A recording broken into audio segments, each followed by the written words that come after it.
সুপ্রিয় শিক্ষার্থী, সবাইকে ধন্যবাদ। আজকে আমরা আলোচনা করব নবম শ্রেণীর অষ্টম অভিজ্ঞতার 8.2.1 এর একটি কবিতা। Let's read the poem কবিতাটি পড়ি and explore how a poet uses his imagination to write a poem। এবং কবিতাটি লেখার জন্য একজন কবি কিভাবে তার কল্পনাকে ব্যবহার করেন তা বোঝার চেষ্টা করি। তাহলে আমরা দেখি তিনি কিভাবে কবিতাটা কি লিখেছে। If I had but two little wings, আমার যদি কেবল ছোট দুটি ডানা থাকতো, if I had যদি থাকতো, two little wings যদি ছোট দুটি ডানা থাকতো,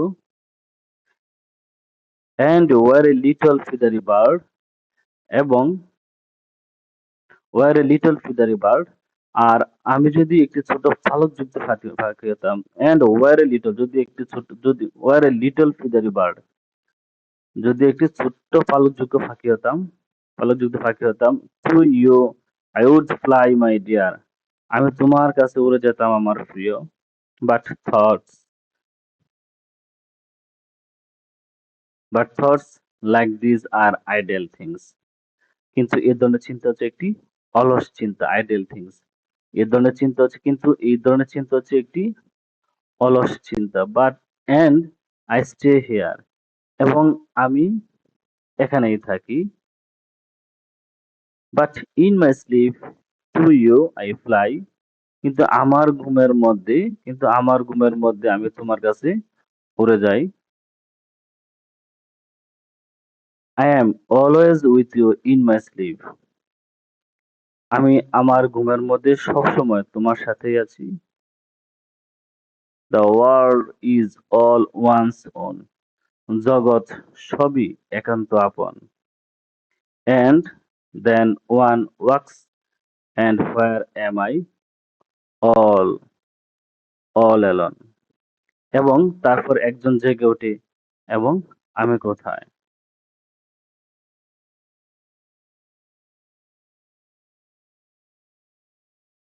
Now read the poem again, এখন কবিতাটা আবার পড়ার জন্য বলছে, and write the answer to the following questions, এবং নিচের প্রশ্নগুলো উত্তর দেওয়ার জন্য বলা হয়েছে। Have you found the imaginary character in the poem? কবিতা কি তুমি কোনো কাল্পনিক চরিত্র খুঁজে পেয়েছো? যদি হ্যাঁ হয়, if yes, what is that? যদি হ্যাঁ হয় সেটি কি? Yes, হ্যাঁ আমি খুঁজে পেয়েছি। The beloved one is an imaginary character in the poem. হ্যাঁ, ভালোবাসার একজন এই কবিতায় কাল্পনিক চরিত্র। You, my dear, words indicate that there is an imaginary character in the poem. এই যে তুমি বা আমার প্রিয় এই শব্দগুলো ব্যবহার করা হয়েছে, এই শব্দগুলো নির্দেশ করে যে এই কবিতায় একটি কাল্পনিক চরিত্র রয়েছে। ইউ অ্যান্ড মাই ডিয়ার, তুমি এবং আমার প্রিয়, এই শব্দগুলো নির্দেশ করে এই কবিতার মধ্যে একটি কাল্পনিক চরিত্র আছে। What would the poet do in his imagination? কবি তার কল্পনায় কি করবে?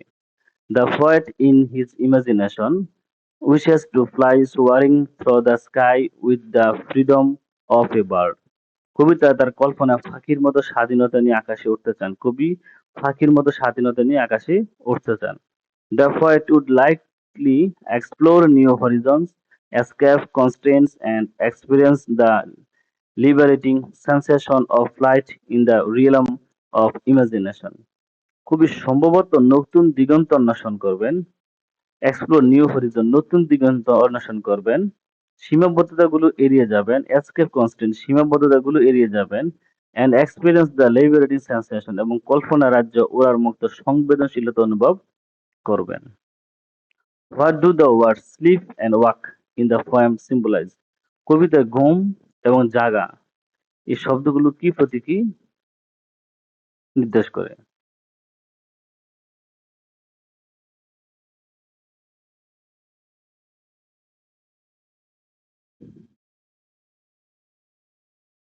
কবিতায় ঘুম এবং জাগা শব্দগুলো দ্বারা কি প্রতীকী বহন করে?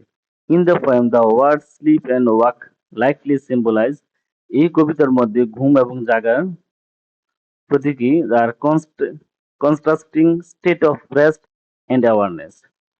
এই কবিতায় ঘুম এবং জাগরণ শব্দগুলো সম্ভবত বিশ্রাম এবং সচেতনতা।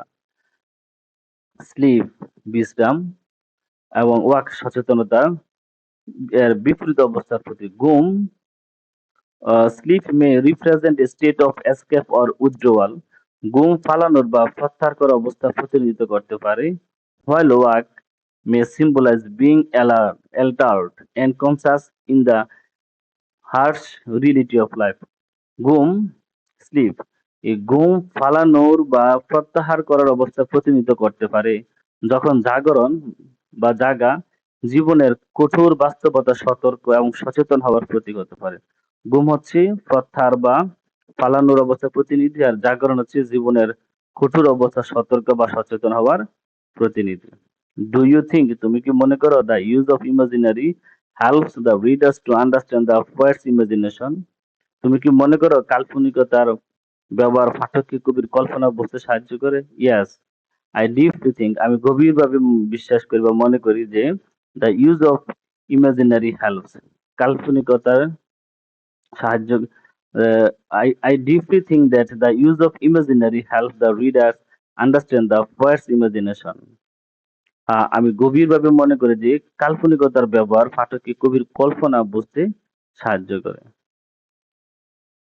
ধন্যবাদ সবাইকে এতক্ষণ সাথে থাকার জন্য। আসসালামু আলাইকুম।